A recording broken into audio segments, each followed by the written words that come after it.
Mes respects, mes chers amours, et merci d'être là. Merci de vous joindre à nous pour cette émission qui sera vraiment intéressante, parce que j'ai un invité que je voulais avoir depuis fort longtemps et finalement, il a accepté, il a pris de son temps pour discuter avec nous de ce qui se passe en Haïti. Pourquoi? Parce que ça fait un bout de temps, vous le savez, que je n'ai pas vraiment poussé vers cette situation que nous, les Haïtiens, vivons actuellement, et ce, depuis un bon bout de temps, d'une situation sociopolitique assez inquiétante. Alors, pour le faire, je tenais absolument à voir Monsieur Jean-Marie Théodate. Donc, il est géographe haïtien, directeur du département de géographie de l'université Panthéon-Sorbonne. Je peux me tromper, mais il va me corriger parce qu'il est là. Nous allons vraiment parler de cette crise qui perdure en Haïti. Et je tenais absolument à la voir parce que c'est l'une des rares personnes qui arrive à faire la part des choses par rapport à cette crise qui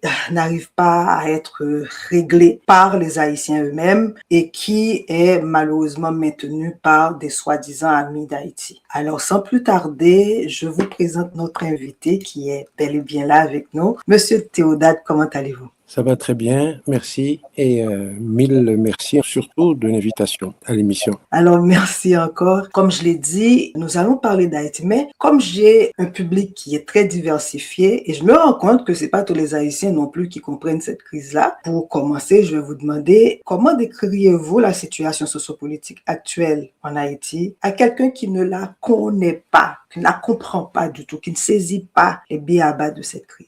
Alors, pour faire court, on pourrait dire que Haïti connaît une situation de crise institutionnelle, politique, sociale, mais également environnementale, économique. Vous voyez, c'est ce qu'on appelle une crise systémique. Il y a une sorte d'effet en chaîne qui fait qu'une crise en appelle une autre. Mais pour nous concentrer sur l'aspect politique et institutionnel, disons que nous vivons dans un pays où depuis 2016, c'est-à-dire depuis 10 ans, il n'y a plus eu d'élection, ni municipale, ni sénatoriale, ni élection législative et encore moins élection présidentielle. De sorte que aucune autorité ne peut se prévaloir d'une certaine légitimité, ce qui est quand même l'élément indispensable pour qu'on puisse considérer que les droits du plus grand nombre sont respectés lorsque les éléments du pouvoir ont été choisis, ont été élus. Et à partir de manque de légitimité, on a le sentiment qu'il y a comme conséquence une sorte d'irresponsabilité. Puisque personne n'est mandaté, puisqu'on a été poussé en quelque sorte par hasard à des postes de responsabilité, on n'aura de compte à rendre à personne. Et c'est à partir de ce moment-là que l'on peut dire que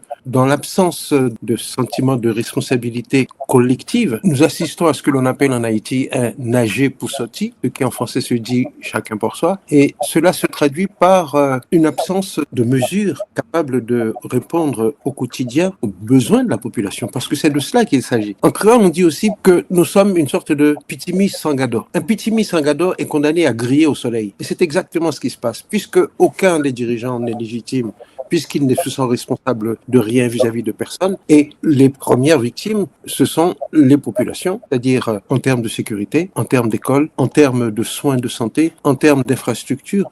Donc c'est cela, la mise, je dirais, ce qu'on appelle un cercle vicieux qui fait que d'un problème politique, on se retrouve à être confronté à un problème à la fois économique, social et finalement environnemental. Donc finalement, avec tout ce qui se passe actuellement en Haïti, souvent on écoute les Haïtiens demander qu'est-ce que la diaspora, si on peut se prévaloir ce titre-là, la diaspora à offrir pour ce changement ou bien cette solution. Est-ce que vous pensez que la diaspora peut évidemment jouer un rôle clé dans cette résolution de crise en Haïti? Je pense que la diaspora est à la fois un mythe et une réalité. Le mythe, c'est le mythe d'une diaspora hyper puissante, d'une diaspora qui aurait de grands moyens et qui serait capable, du jour au lendemain, d'un claquement de doigts, changer la situation au pays. Pas du tout. Cette diaspora qui compte aujourd'hui plus de 3 millions de personnes est constituée essentiellement de personnes qui, n'ayant pas pu tenir à l'intérieur, ont dû s'enfuir. Donc, et moi le premier, et je n'ai aucune fierté à lui dire,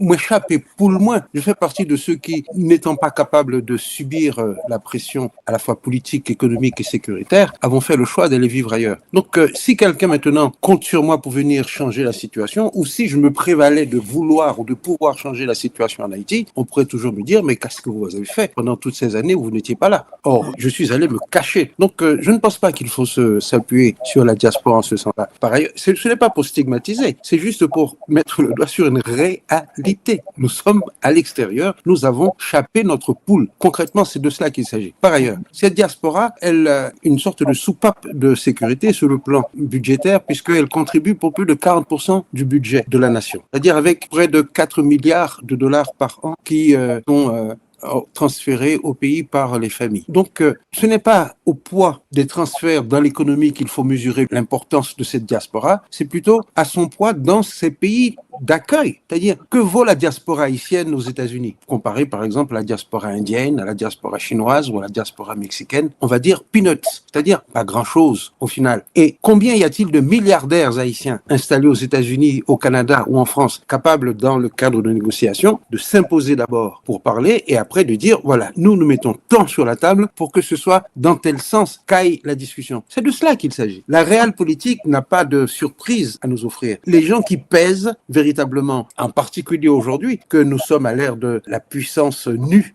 de l'arrogance sans nuance et de la loi du plus fort, je dirais, sans vergogne. Si vous vous présentez avec une sébille à la main, personne ne va vous prendre au sérieux. Donc, où sont nos milliardaires? Où sont nos millionnaires capables, effectivement, depuis la diaspora, de venir peser sur la situation en Haïti? Nous ne sommes pas nombreux. Maintenant, à contrario, ce que je dois dire, c'est que cette diaspora, elle représente ce que j'appellerais un deuxième disque dur de la nation. Nous sommes des citoyens en réserve. On considère que 85% des Haïtiennes et des Haïtiens, j'insiste sur les Haïtiennes parce que ce sont souvent des femmes, d'accord, titulaires d'un diplôme supérieur ou égal à un master, vivent à l'étranger. C'est-à-dire, les ressources vives de la nation sont à l'étranger. Et je pourrais continuer pour vous dire que les musiciens, les écrivains, les poètes, nos meilleurs groupes de compas sont installés à l'étranger. Les écrivains haïtiens publient, dans le meilleur des cas, à l'étranger. Beaucoup. Donc, c'est cela, je dirais, le paradoxe de cette diaspora. Elle est importante comparée à la situation intérieure du pays. C'est le deuxième disque dur.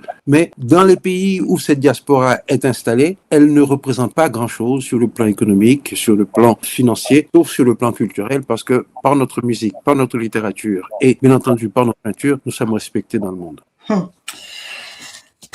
La réalité est effectivement dure, hein. Mais on a un CPT qui est là et le 7 février approche bien évidemment dans quelques jours et nous savons ce qu'est le 7 février à partir de la Constitution de 1987. C'est une date qui est rigide, qui dit quand un gouvernement doit être nommé ou pas. Et là, on parle d'un CPT qui est le comité présidentiel de transition. À quoi devrait donc nous attendre de ce 7 février-là et de ce comité de transition? Je pense que le 7 février est une date symbolique que nous nous sommes imposés au sortir de la dictature de Duvalier en 1986 pour marquer donc ce moment important où le pays est enfin sorti de l'horreur d'un régime autoritaire. Mais néanmoins, avant le 7 février ou après le 7 février, ça ne fait pas de grande différence sur le plan technique. Si vous voulez, ce n'est pas comme si le 7 février marquait une sorte de basculement dans une nouvelle saison, dans une nouvelle année. Néanmoins, les symboles comptent. C'est une façon de s'imposer une contrainte. C'est une façon de mettre sur les hommes politiques une sorte d'épée de Damoclès pour leur dire vous avez un délai. C'est une façon de dire que nous n'avons pas tout le temps devant nous pour faire ce qui est nécessaire et qu'il faut se hâter parce que dans l'intervalle, le peuple souffre. Mais néanmoins, au regard de la situation actuelle, compte tenu de l'imbroglio dans lequel on se trouve, les élections qui auraient dû avoir lieu l'année dernière n'ayant pas eu lieu à cause de la situation sécuritaire, donc aujourd'hui nous sommes en quelque sorte retournés à la case départ avec la nécessité de trouver de nouveaux acteurs pour créer une sorte de transition dans la transition. En fait, cela fait 40 ans quand même, depuis la chute de Jean-Claude Duvalier, que Haïti cherche une issue vers un état de droit et 40 ans dans la vie d'un pays, ça ne peut pas être une tradition, ça ne peut pas être une simple transition. Justement, ça devient une tradition et c'est dans cette tradition-là que je trouve la menace la plus importante parce que les gens, les hommes en particulier, finissent par s'habituer aux mauvaises pratiques, à trouver leur compte dans une situation contraignante où c'est le peuple qui trinque, mais où les aigres fins, les plus madrés trouvent à tirer leur marron du feu et malheureusement c'est la réalité de la situation en Haïti. Nous fabriquons des filous tandis que le reste de la population vit dans la gêne. Justement, cette population-là, on a l'impression qu'elle n'existe pas, qu'elle ne fait que subir. Est-ce que cette société civile haïtienne a-t-elle encore un réel pouvoir d'influence? Est-ce qu'on peut penser, parce que tout le monde attend à ce que le peuple se fâche, se frappe les poings sur la table et dise non, mais on a l'impression aussi que ce peuple est tellement fatigué qu'il se laisse aller. Est-ce que c'est bien le cas? Est-ce qu'il y a espoir en ce sens-là, d'un soulèvement, d'un renversement de situation par le peuple? J'ai peur du mot peuple parce que nous ne savons pas exactement d'un point de vue sociologique ce que cela recoupe. Parce que le peuple comprend non seulement des bandits, mais aussi d'honnêtes citoyens, des gens qui travaillent comme vous et moi, des intellectuels, des industriels. Donc la situation haïtienne est telle que nous assistons aujourd'hui à un clivage extrêmement profond entre ce que j'appellerais trois catégories de population. Il y a d'un côté ce que j'appelle le peuple Lotbodlo, c'est-à-dire la diaspora qui pèse aujourd'hui plus de 3 500 000 personnes, c'est-à-dire autant que la région métropolitaine dans son intégralité. Donc ça c'est un point important. Une diaspora avec toutes les vertus que je viens de dire. 85% des ressources humaines du pays, beaucoup d'écrivains, beaucoup d'artistes, beaucoup de musiciens vivent à l'étranger et sont obligés donc de chercher fortune ailleurs. Bien. De l'autre, il y a ce que j'appelle le pays en dehors.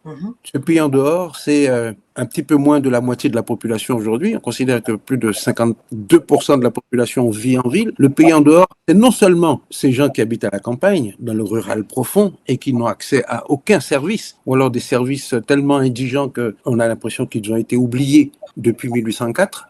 Cela comprend également cette frange intermédiaire de gens qui habitent dans les bidonvilles, qui sont un autre pays en dehors, mais un pays en dehors qui est tellement proche de la ville, tellement proche du cœur du pouvoir, qu'aujourd'hui, il l'a assiégé, qu'il l'a encerclé, qu'il l'a prise au piège. Et c'est dans cet entre-deux du pays en dehors et du pays du dedans, c'est-à-dire ce que l'on appelle en Haïti les autobris du bord de mer, les gens des beaux quartiers, les nantis, qui ne sont pas tous des mulâtres, contrairement à ce que l'on voudrait nous faire croire. Ce sont des gens comme vous et moi, des nègres noués petits oreilles, mais qui ont fait fortune et qui défendent leur bout de gras bec et ongles et qui surtout n'entendent pas partager avec le reste de la population. Eh bien, c'est dans cette dialectique-là que nous nous trouvons. On pâtit moun qui dehors, on pâtit qui en dedans, qui assiégé par rapport à on pâtit que tu es toujours considéré que c'est moun en dehors et que en quelque sorte il prend pour patate. Et aujourd'hui c'est pour patate ça qui révoltait contre nous. Mais seulement, il fut un temps où il y avait une sorte de leadership, d'autorité intellectuelle qui permettait aux éléments de la classe moyenne, qui faisaient quand même partie du monde du dedans, ou parfois qui venaient du dehors, aussi du monde en dehors, c'est-à-dire de la paysannerie, mais qui gardaient l'espoir, je dirais, d'un nouveau contrat social, d'une alliance entre les élites et les classes populaires, dans une sorte de combite nationale qui permettrait de mettre en avant les intérêts communs et tout cela. Aujourd'hui, c'est-à-dire en 2026, à l'âge où les concepts de solidarité, de partage, d'empathie ne sont plus tout à fait à la mode et que ce que l'on a appelé les vertus modernes sont aujourd'hui remises en question globalement par une sorte d'individualisme forcené où c'est chacun pour soi et Dieu pour tous, s'il existe, eh bien, dans ce monde-là, le discours fédérateur, le discours mobilisateur du partage, en fait, ce discours de charité et d'amour est celui, je dirais, de la social-démocratie occidentale, ce discours ne vaut plus. Chacun pour soi et c'est pour cela que dans ce chacun pour soi, ceux qui sont en position de le faire, ils volent, ils sont corrompus et ceux qui ne sont pas en position de le faire, ils attendent leur tour et parfois éventuellement une arme à la main en n'hésitant pas à rançonner les autres. C'est-à-dire il y a une perte d'espoir dans les vertus collectives qui pourraient nous conduire à une société égalitaire. Aujourd'hui, chacun veut tirer ses marrons du feu et c'est là le problème haïtien. Donc ça veut dire qu'on doit ou du moins faire un retour sur ces valeurs-là pour pouvoir justement penser Haïti, penser ce renouveau haïtien. Est-ce que c'est bien ça? Oui, c'est-à-dire il nous faut un discours capable de dessiner des perspectives communes. Perspectives communes qui, à l'occasion d'élections, seront bien entendu débattues. Et c'est le candidat qui offrira au plus grand nombre les perspectives d'amélioration les plus sûres qui, en bonne logique, devrait l'emporter. Et si c'est ainsi, la société peut avancer d'un pas majeur. Nous pouvons aller ensemble vers quelque chose de grand, mais à condition qu'il y ait précisément tout ce travail, je dirais, de trituration intellectuelle, de trituration électorale, qui dise aux gens, voilà ce qu'il y a de meilleur pour nous, et ce nous, ce n'est pas un moi à puissance 10, c'est chaque grain de monde pris individuellement, chaque grain de femme, chaque grain de timoun, chaque grain de kokobé. C'est-à-dire une société complexe, une société avec des gens différents, une société qui est justement le souci de faire la place à chacun et à chacune. C'est de cela qu'il s'agit. C'est-à-dire de valeurs humanistes, de valeurs de partage, de valeurs d'amour, de valeurs patriotiques, et non pas de richesse individuelle, de réussite personnelle, de grosses voitures, de grosses femmes. Non, il nous faut revenir à des vertus, je dirais, terre à terre. Faire en sorte que, par exemple, que tout le monde sache lire et écrire à l'heure où nous sommes, que chaque foyer dispose de commodités pour que chacun se sente reconnu comme un citoyen, comme une citoyenne de plein droit. Aujourd'hui, nous en sommes loin en Haïti. Le bilan est lourd alors, mais on sait que naturellement, et c'est ce qu'on dit chez nous, si on ne pas bail de pas Kavin prend, donc on sait qu'il y a une responsabilité haïtienne dans cette crise-là et qui, de par leur égoïsme, en fait, de par notre égoïsme, parce que j'aime bien faire comme les paysans, dire le nous, comme ça va nous responsabiliser en termes de décisions à prendre pour le bien-être de cette nation-là. Mais on sait aussi qu'il y a une dimension internationale de cette crise. Alors, selon vous, quel rôle jouent les acteurs internationaux dans la crise haïtienne, en termes de soutien, ingérence ou substitution à l'État? Alors, lorsque nous parlons de l'international, il y a deux échelles. Il y a d'abord l'échelle, je dirais, de l'économie monde. Haïti est situé dans une région de la Caraïbe où circule encore aujourd'hui 30% du trafic maritime mondial, qui passe littéralement sous notre nez, au large du Môle Saint-Nicolas et qui va vers Panama dans un sens ou vers la Floride dans l'autre. Or, nous sommes complètement ignorés par ce trafic-là. Pourquoi? Parce que nous n'avons aucun port en eau profonde capable de recevoir, par exemple, en escale une partie de ces navires qui pourraient vouloir faire relâche, qui pourraient vouloir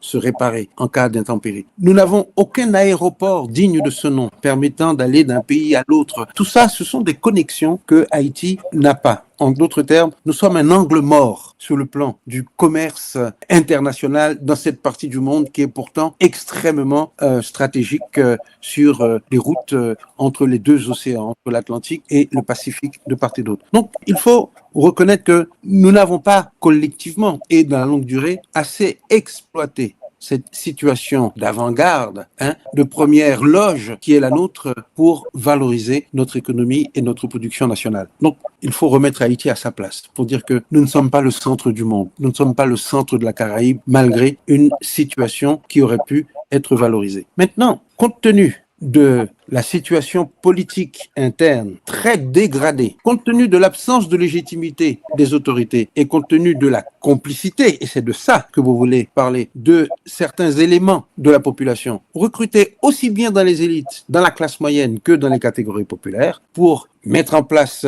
un narcotrafic qui a fini par gangréner l'ensemble du corps social, et c'est de cela qu'il s'agit aujourd'hui. Eh bien, compte tenu de tout cela, Haïti s'est trouvé transformé dans ce que j'appelle un trou noir, c'est-à-dire un territoire dans lequel on va entretenir une insécurité chronique, on va faire en sorte que aucune autorité légitime ne puisse se mettre en place pour qu'il n'y ait ni justice, ni condamnation des peines. Et en fait, il y a une sorte de complicité entre ce que j'appellerais l'anti-monde, le monde des trafics en tout genre, trafic d'armes, trafic de drogue, trafic de personnes, pour faire de Haïti une passerelle, un trou noir dans lequel passent et disparaissent des marchandises, des biens qui reparaissent sur le reste du monde avec, dans l'intervalle, aucun bénéfice pour l'État haïtien. Donc, c'est pour cela qu'il faut dire que notre situation n'est pas une situation facile. Difficile. Alors, c'est pour cela, justement, qu'on maintient cette instabilité, parce que lorsqu'on n'a pas de gouvernement souverain capable de décider de par lui-même et pour le bénéfice des Haïtiens, donc je suppose que ça rend facile cette commercialisation, justement, dont vous parlez, n'est-ce pas? En créole, on dit que Cabrit garde les gémettes avant d'entrer dans le jardin.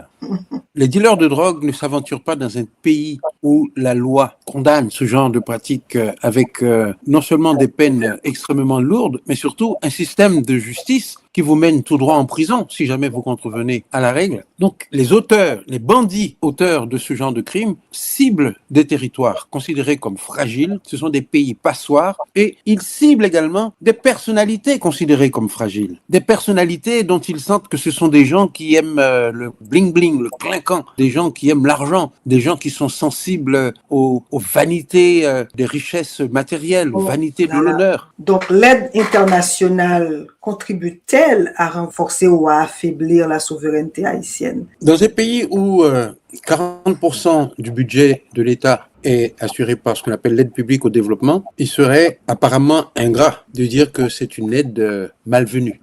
Au contraire, on ne va pas mordre la main qui nous nourrit. Mais disons qu'il est quand même regrettable qu'un pays souverain dépende autant de l'aide internationale pour boucler son budget. Comment voulez-vous être indépendant? Comment voulez-vous prendre des décisions souveraines si à tout moment un partenaire étranger peut menacer de vous couper les bourses, de vous couper les moyens au motif que vous ne répondez pas à ses attentes? Donc je pense que c'est une aide qui est bienvenue lorsqu'elle est assortie, je dirais, d'une totale indépendance du pays. Et ceci n'est possible que si c'est une aide de courte durée. Donc nous sommes trop longtemps dans la dépendance de l'aide publique au développement, c'est-à-dire de la main étrangère qui nous nourrit, pour avoir une attitude d'arrogance par rapport à cela. Même si à l'intérieur, nous avons bien entendu un certain ressentiment de la façon dont cette aide est proportionnée, parce que souvent elle se traduit par une mise sous tutelle, en fait, de l'autorité légale du pays. Il est clair que on va prendre des thèmes comme ça parce que ça a un peu de tout, cette crise, si on veut à peu près comprendre les effets et les raisons pour lesquelles nous sommes dedans. Il faudrait qu'on aille dans différentes sphères. En ce qui concerne la sécurité et la violence en Haïti, comment la montée de l'insécurité transforme-t-elle le rapport des citoyens à l'État? Si on peut s'arroger ce doigt-là de dire qu'on a des institutions étatiques qui fonctionnent. Dans la philosophie politique, on définit l'État comme l'instance qui est dépositaire de ce qu'on appelle la violence légitime. Oui. Or, aujourd'hui, l'État n'a plus ce monopole. L'armée d'Haïti a été dissoute en 1995. Elle est ressortie des limbes vers 2015, 2016, je ne me rappelle plus, mais sous une forme tellement affaiblie que ça ne pèse plus dans la vie politique. C'est-à-dire, ce qu'on appelle la société militaire, elle a été démantelée en 1995. Les militaires ne sont plus une figure de la société haïtienne. Ça reste un petit acteur politique, mais avec moins de 2000 soldats. Qu'est-ce que vous voulez faire, par exemple, par rapport à la République dominicaine? Donc, on a encore moins de soldats que de policiers. C'est dire que l'armée n'est pas véritablement ce qu'elle aurait dû être. Bien, en contrepartie, vous avez une appropriation par des forces mafieuses d'une violence illégitime. On considère qu'il y a plus de 500 000 armes de guerre en circulation en Haïti. 500 000. Or, nous n'avons aucun conflit ethnique, aucun conflit religieux, aucun conflit même social. Ce n'est pas une guerre des riches contre les pauvres. Donc, ce sont des armes qui servent à des activités criminelles, à des activités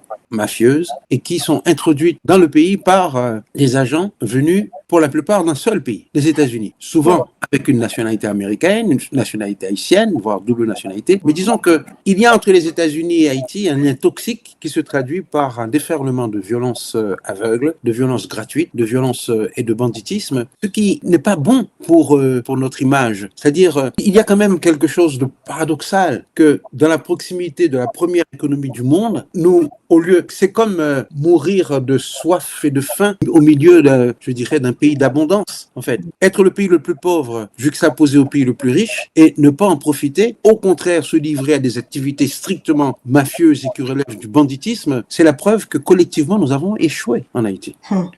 Et désolé de le dire comme ça, mais c'est comme ça que, si vous voulez, en tant que géographe, que je le ressens. Pour tout autre territoire, pour tout autre pays, être dans la proximité de la Floride, comme nous le sommes en Haïti, ça devrait être une aubaine. C'est-à-dire, on pourrait fabriquer des choses, les vendre aux Américains. Nous pourrions recevoir sur nos plages, bref, c'est-à-dire, nous devrions avoir vis-à-vis des États-Unis l'attitude d'un véritable hub, d'une passerelle, d'un pays qui profite, comme le sont les Bahamas, comme le sont les îles Caïmans, comme le sont les Bermudes, comme le sont les îles Turques et Caïcos, à l'exception de Cuba, comme le devient de plus en plus la République dominicaine. C'est-à-dire, il y a un élan de développement, peut-être critiquable, mais néanmoins de croissance qui traverse toute la région et qui nous laisse en marge. C'est là le paradoxe de la situation en Haïti. Mais c'est justement ça. Comment expliquer ce phénomène vu que justement nous avons entretenu une relation assez privilégiée, si on pourrait le dire comme ça, avec les États-Unis. Notre plus grande diaspora se trouve trouve aux États-Unis. Nous savons aussi que au niveau de l'ingérence, les États-Unis ont toujours tout fait pour s'ingérer dans les affaires internes d'Haïti. Alors, comment on arrive à expliquer justement cette incapacité de se dire, bon, voilà, nous allons nous mettre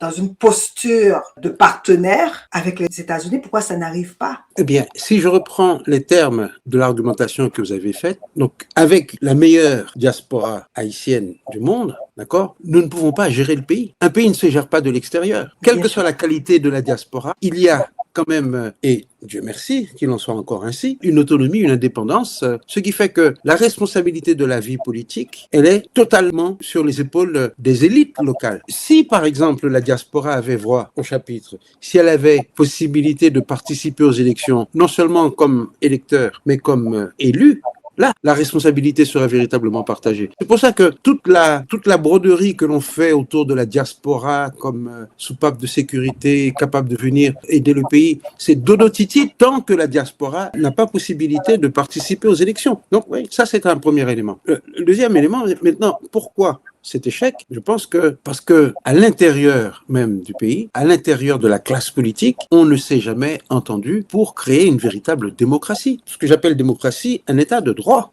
En dépit d'une constitution très libérale, très inclusive et très républicaine, nous avons continué à fonctionner comme, je dirais, sur un mode clanique. En Haïti, nous avons affaire à des clans. Chaque clan domine un secteur de l'économie, chaque clan domine une partie du territoire et il n'y a pas de véritable mobilité sociale. Un jeune diplômé qui essaye d'entrer dans ce système pour faire son chemin parce qu'il a une idée, parce qu'il va chercher du crédit, il ne trouvera pas de crédit parce qu'on estimera qu'il va faire concurrence à un ami qui possède une affaire dans tel business, etc. C'est-à-dire, c'est ce qu'on appelle une pensée ticouloute. Oui. Une pensée à minima, une pensée de pingre qui fait que... Et tout cela est à mettre, je dirais, sur le compte de tout un système d'éducation qui n'a pas le souci de l'autonomie de l'individu par rapport à ses représentations collectives, par rapport à ses préjugés de couleur, préjugés de classe, préjugés de caste, qui fait que, par exemple, on ne va pas prêter de l'argent à un tel parce que il vient d'un coin du pays ou voilà, du pays en dehors. Essayez de voir, ça peut pas être banal à dire, mais quelle est la répartition des crédits distribués par les banques haïtiennes pour faire la différence entre les crédits accordés à des paysans, les crédits accordés à des citadins. Et à l'intérieur de ces citadins, vous essayez de voir quelle est la cartographie des abonnés de ces banques, les abonnés des gens possédant déjà une carte, un compte d'épargne. Nous sommes dans une société où le nager pour sortir finit par créer des clivages et une séparation telle que on dit que les 1% de la population sont aussi riches que les 20% les plus pauvres. C'est-à-dire, ils concentrent autant de richesses entre leurs mains que les 20% les plus pauvres. Eh bien, cela veut dire qu'il y a une telle différence entre les plus riches d'un côté et les plus pauvres de l'autre, qu'ils ont le sentiment qu'ils ne font pas partie du même pays. Ces gens ne se sentent pas liés par un destin commun. Le riche s'imagine qu'il sera toujours riche, le pauvre a peur de rester toujours pauvre, et dans l'intervalle, vous n'avez pas d'État pour faire une péréquation. Il faut taxer les riches pour créer des écoles. Et ceci en Haïti, nous ne l'avons jamais fait. Je me demande si c'est pas trop tard. Ou du moins de ce qu'on avait vu dans le passé, s'il y a un gouvernement qui veut le faire, on sait qu'il va perdre ses plumes. Parce que justement, il y a une élite qui veut tout contrôler et qui fait tout pour garder ce contrôle-là. Est-ce que je me trompe par rapport à tout ce qu'on a pu voir dans l'histoire d'Haïti, de ce pays? Je distinguerai l'élite de la mafia. Parce que pour avoir un tel comportement, il faut être une mafia. Et quelle que soit la couleur de la peau, quelle que soit l'origine, une mafia reste une mafia. Maintenant, l'élite haïtienne, la véritable élite, celle des éducateurs, celle des instructeurs, celle des artistes, des artisans, des industriels, et qui ont un véritable souci de croissance et de développement du pays, cette véritable élite-là, elle existe et elle pense différemment. Malheureusement, l'absence d'un État structuré pour corer, pour venir en appui à cette élite née qui est intrinsèque à notre culture, qui est native, eh bien, l'absence d'un État de droit pour appuyer ces idées vertueuses laisse la place à des activités mafieuses à des gangs, à des bandits. Et ce sont ces bandits qui se font passer, malheureusement, pour l'élite du pays. Mais ce n'est pas l'élite. Un bandit reste un bandit, quel que soit le niveau de ses richesses et quelle que soit la couleur de sa peau. Bien dit, j'adore ça. Quelle que soit la couleur de sa peau, quel que soit le niveau de sa richesse, parce que justement, maintenant, on arrive dans une situation où on a l'impression qu'on glorifie ce genre d'individu, si on peut l'appeler une élite mafieuse, et c'est un peu autodestructeur, en fait, de ce qui se passe actuellement en Haïti. Mais maintenant, Monsieur Théodate, qu'est-ce qui vous inquiète le plus maintenant pour l'avenir d'Haïti? Je vous le dirais à deux échelles. À titre personnel, ce qui m'inquiète le plus, c'est de ne plus pouvoir rentrer dans mon pays pour le servir comme j'aime, c'est-à-dire à faire mon métier dans la paix, dans la joie et dans la bonne humeur. À titre collectif, j'ai peur que ceux que j'ai contribué à former et qui aujourd'hui ont pris la relève parce que je suis parti pour chapper ma poule, que eux aussi s'en aillent. Et que cette saignée qui nous a mis dans l'état de dénuement sur le plan des ressources humaines où nous sommes aujourd'hui, que cette saignée ne continue et que finalement les Haïtiens ne voient leur pays que comme un lieu de naissance, un lieu de passage et que leur avenir ne soit plus attaché à cette terre natale que nous aimons tant. Parce que, je dis pied bœuf pour pied bœuf, n'a toujours plus bon qu'un voisin. Et on ne sera jamais plus heureux que dans le pays natal. Au sens que c'est en Haïti que nous avons été nourris, que nous avons vécu, que nous avons été formés, et c'est à Haïti que nous devons le fruit de tous nos efforts. Et si toutes les générations haïtiennes ont comme perspective de quitter le pays, de fuir pour aller à l'étranger, je ne vois pas qui va être responsable de l'environnement, qui va s'occuper des infrastructures, qui va s'occuper de chausser correctement les gens. C'est-à-dire, nous ne pouvons pas fuir indéfiniment ce territoire, et maintenant, c'est cette fuite éperdue qui me fait peur. En effet, les gens, lorsqu'on leur parle, on a l'impression que tout le monde essaie de programmer, de coordonner leur départ du pays. Ça fait très peur. Mais si vous aviez un message à adresser à la jeunesse haïtienne, quel serait-il? Alors, ce serait un message d'espoir et de courage pour dire que nous avons la chance aujourd'hui d'avoir à peu près 60% de la population âgée de moins de 30 ans, de moins de 30 ans. C'est-à-dire c'est une population jeune. Ce sont des jeunes qui, à la différence de ma génération, sont connectés, savent lire et écrire et ont accès par l'Internet a une information extrêmement diffuse et détaillée. J'ai envie de dire à cette génération qu'il faut saisir sa chance, qu'il faut rester connecté au reste du monde. Et surtout, j'ai envie de leur dire qu'il faut partir, qu'il faut voyager, qu'il faut aller se frotter à ce qui se fait de mieux à l'étranger, mais à condition de revenir. Il faut revenir construire Haïti. Il faut que cette reconstruction soit notre horizon ultime. Moi, je n'ai pas perdu cet espoir malgré mon grand âge et j'espère leur donner envie de continuer à rester à la maison, même si moi, je leur parle depuis l'étranger. Magnifique. Mais on va terminer sur cette question qui, en mon sens, il faut absolument que je vous la pose. On regarde maintenant l'Afrique, même dans les médias sociaux, dans les médias, on voit une autre image, une image beaucoup plus positive de ce qui se passe sur le continent actuellement. Est-ce qu'il y a lieu de se frotter plus avec le continent pour soit s'inspirer à un éveil tangible ou est-ce qu'il faut que ces Africains-là qui sont nos frères et nos sœurs comprennent mieux Haïti et décident justement de faire le bout de chemin de réveil et de développement sociopolitique vu que tous les pays maintenant de toute manière se replacent avec la géopolitique. Quel est le rôle que l'Afrique, le continent mère devrait jouer avec Haïti, qui est sa fille? Alors, j'aime beaucoup votre question parce que je rentre précisément d'un grand voyage que j'ai effectué au mois de janvier au Bénin et au Togo avec un groupe de compatriotes haïtiens et haïtiennes et j'ai pu mesurer à quel point ils étaient à l'aise, à quel point ils étaient contents, à quel point ils étaient reconnaissants envers Kamatour qui a organisé ce voyage et qui nous a fait découvrir de pays extraordinaires avec non seulement des traditions qui sont très proches des nôtres, mais surtout des perspectives de développement qui devraient être inspirantes pour nous. Par ailleurs, vous avez l'exemple de pays tels que le Mali, le Burkina Faso, le Niger, la Guinée, le Tchad, qui, par une sorte de sursaut, même si c'est tardif, même si c'est 60 ans, c'est-à-dire 2 générations après l'indépendance, ont décidé de revoir leurs liens avec la France en particulier, mais avec le monde occidental en général, de façon à reconsidérer leur relation avec le reste du monde. Eh bien, dans cette perspective, les regards se sont naturellement portés vers Haïti. Parce que ce que ces pays sont en train de faire aujourd'hui, dans les années 2020, nous l'avons fait il y a de cela plus de 200 ans, 220 ans très exactement, au moment de la révolution haïtienne. Et l'exemple d'Haïti, l'exemple de Toussaint Louverture, de Jean-Jacques Dessalines, de Boukman, de Cécile Fatiman, ce sont des noms qui résonnent aujourd'hui à travers le reste du monde et en Afrique en particulier. Et je pense qu'il nous faut aujourd'hui en Haïti, en retour, nous intéresser davantage à l'histoire de ces peuples. Non seulement à leur avenir, mais également à leur passé. Parce que c'est un passé partagé, c'est un passé commun. Nous avons beaucoup à apprendre de la spiritualité africaine qui nous a donné les moyens de résister à la déshumanisation de l'esclavage, à la déshumanisation de la colonisation. Nous pouvons dire merci aux Guinéens et ceci, ce ne sera jamais suffisamment répété. Et je pense que l'esprit du combit qui nous a habités est un esprit qui nous vient directement du continent africain. Donc que l'Afrique aujourd'hui se remette sur ses jambes et qu'elle aille de l'avant ne peut que nous inspirer. Et je pense que par le nombre d'Haïtiens et d'Haïtiennes que j'ai rencontrés au Bénin et au Togo et qui sont généralement des jeunes professionnels, des intellectuels, des gens formés qui, justement, déçus par l'Occident où ils ont souvent fait une petite escale, voire même une grande escale, ont décidé de faire un retour vers l'Afrique, profitent de ce que le pays natal n'étant pas aujourd'hui fréquentable pour aller découvrir un nouveau continent et en arrivant en Afrique, ils se rendent compte qu'ils sont également chez eux. Et c'est ça la bonne nouvelle. Une très belle nouvelle, en effet.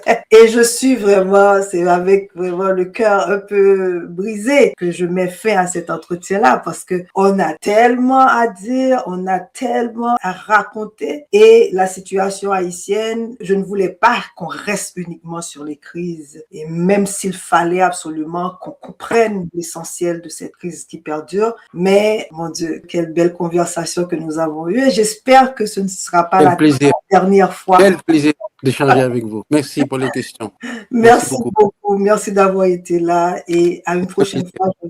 À une prochaine fois. Au revoir. Merci, au revoir. Au revoir. À bientôt. Au revoir. Au revoir. Alors, comme vous avez vu, ça a été un bonheur de discuter avec Monsieur Théodate et c'est toujours un plaisir aussi de parler de choses qui peuvent nous inspirer, surtout de situations, de faits, d'histoires qui pourraient nous aider à mieux nous comprendre parce qu'on a cette impression de se connaître, mais pourtant lorsqu'on va dans l'essence des choses, on se rend compte qu'il y a beaucoup de mésinterprétations et de méconnaissances des uns et des autres. Alors, merci d'avoir été là. Merci de partager cette émission et comme vous faites pour toutes les autres émissions. Et j'attends avec impatience vos commentaires. Alors, sur ce, comme d'habitude, je vous dis Kebe Jam Palage. Bisous, beaucoup d'amour et à la prochaine émission. Kebe Jam.